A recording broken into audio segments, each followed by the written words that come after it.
After taking charge of the murder case against the idol, Sheena had been working day and night. However, today, after leaving a meeting with the prosecutor accompanied by Lai Yi, Sheena's car suddenly lost control, crashed through the railing, and veered off the road. Fortunately, the accident was not fatal. Upon regaining consciousness, Sheena found herself in a hospital bed.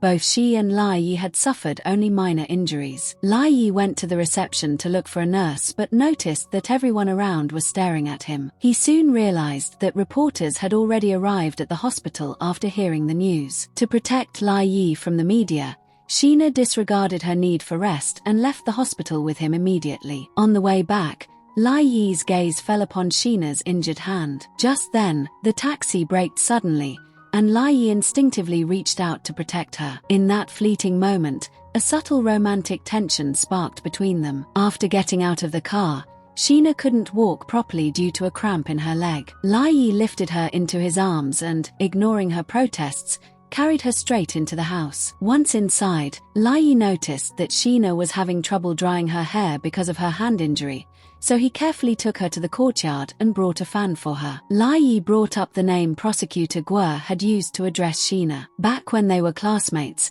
the prosecutor had given Sheena a nasty nickname. Defending Sheena, Lai Yi remarked that it was Prosecutor Guo who was weird, not Sheena. Hearing this, Sheena looked at Lai Yi and smiled. Lai Yi found himself inadvertently attracted to her, but he quickly looked away when their eyes met. During dinner that night, Lai Yi told Sheena to be more at ease when talking to him. Sheena nodded in agreement, trying hard to conceal her growing feelings for him. However, Lai Yi saw right through Sheena. He suspected that she liked him too. In fact, Lai Yi had found many products he endorsed in her house, ranging from bread to milk. Sheena hurriedly lied, claiming she bought them simply because they were bestsellers. As they spoke, Lai Yi became somewhat melancholic. He compared himself to a beautiful jar that people admire before opening, only to be disappointed once they see what's inside. Seeing him like this pained Sheena. Lai Yi stood in the spotlight as the center of attention for thousands, yet no one knew the wounds in his heart. With a bitter smile,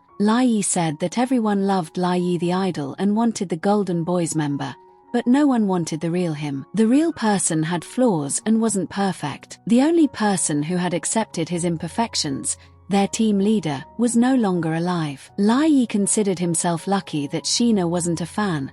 Since she didn't idolize him, she couldn't be disappointed by him. Hearing such painful words from Lai Yi only deepened Sheena's compassion for her idol. Her friend Xiao Zhong investigated the accident and discovered that someone had intentionally punctured the tire. As Xiao Zhong and Sheena discussed the incident, Lai Yi spotted them. He quietly approached to eavesdrop, becoming curious about the relationship between Xiao Zhong and Sheena. Xiao Zhong actually suspected Lai Yi regarding the accident. On that day, Lai Yi had gone downstairs before them when leaving the prosecutor's office. Xiao Zhong theorized that Lai Yi might have punctured the tire himself to stage the accident, thereby diverting attention and shielding himself from suspicion in the murder case. Sheena refused to believe Xiao Zhong's theory. Lai Yi might have had many flaws, but she believed he wasn't a bad person and certainly couldn't commit such a heinous act. Hearing Sheena express such faith in him, Lai Yi felt a long-lost warmth return to his heart. Sheena's hand injury had almost healed, and Lai Yi removed her bandage himself. He seemed even happier than she was about her recovery. Later, Sheena prepared to go to the police station with Xiao Zhong, as the police had found a lead regarding the accident. Lai Yi accompanied them and discovered that the culprits who punctured the tire were two obsessive fans who frequently harassed him. After being kicked out of Lai Yi's house that day, they had harbored a grudge and sought revenge. Now, they were verbally abusing Sheena and calling Lai Yi a murderer. Sheena wasn't willing to let them off the hook. She wanted to take legal action. However, Lai Yi wanted to settle the matter. He stated that he could endure whatever they did to him, but he didn't want them harming those close to him. Sheena couldn't understand Lai Yi's passive approach. Lai Yi explained that punishment would only make them more reckless and willing to destroy lives, and he didn't want Sheena to get hurt because of him. Sheena began to admire this side of Lai Yi even more. Later, Sheena was summoned by a representative of her law firm. The representative and the firm's seniors informed her that Jaisha, a member of the Golden Boys,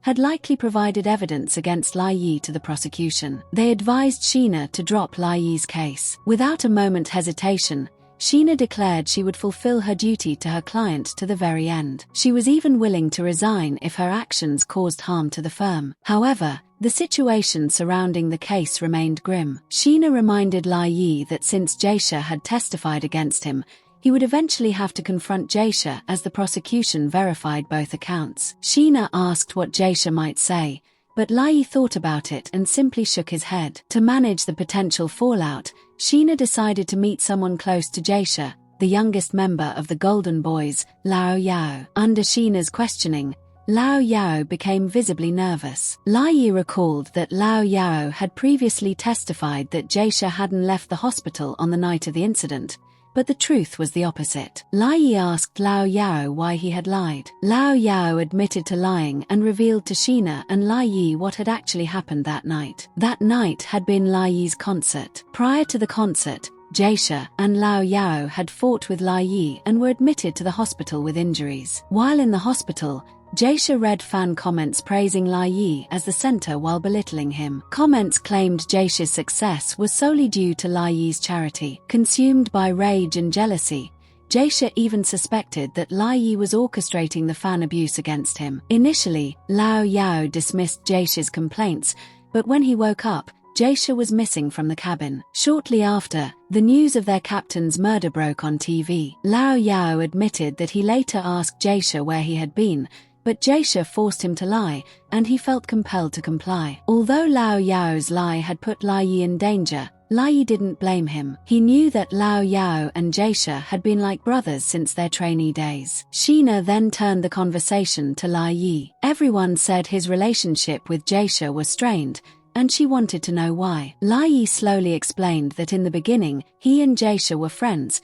and he had good relationships with everyone in the team. But things changed. As the Golden Boys rose to fame, Lai Yi became the center of attention. Jaisha was sidelined. Not only did fans dislike him, but his singing lines were also cut. At the time, Lai Yi was young and arrogant. Instead of comforting Jaisha, he had told him he lacked talent. Looking back now, Lai Yi regretted his cruel behavior, realizing he had hurt more than just Jaisha. Despite everything, Sheena firmly stated that she believed in Lai Yi. She took him to the poplar tree in the courtyard, telling him the legend that the leaves would rustle if someone told a lie. Sheena believed that human growth is like that of a tree. As a tree grows, it sheds its bark before blooming with beautiful new flowers. Similarly, humans grow by overcoming the mistakes of their youth to rediscover themselves. Following Sheena's suggestion, Lai Yi held the tree trunk and silently affirmed that he hadn't hurt the captain. The tree remained still. Even though Lai Yi knew trees couldn't understand human language,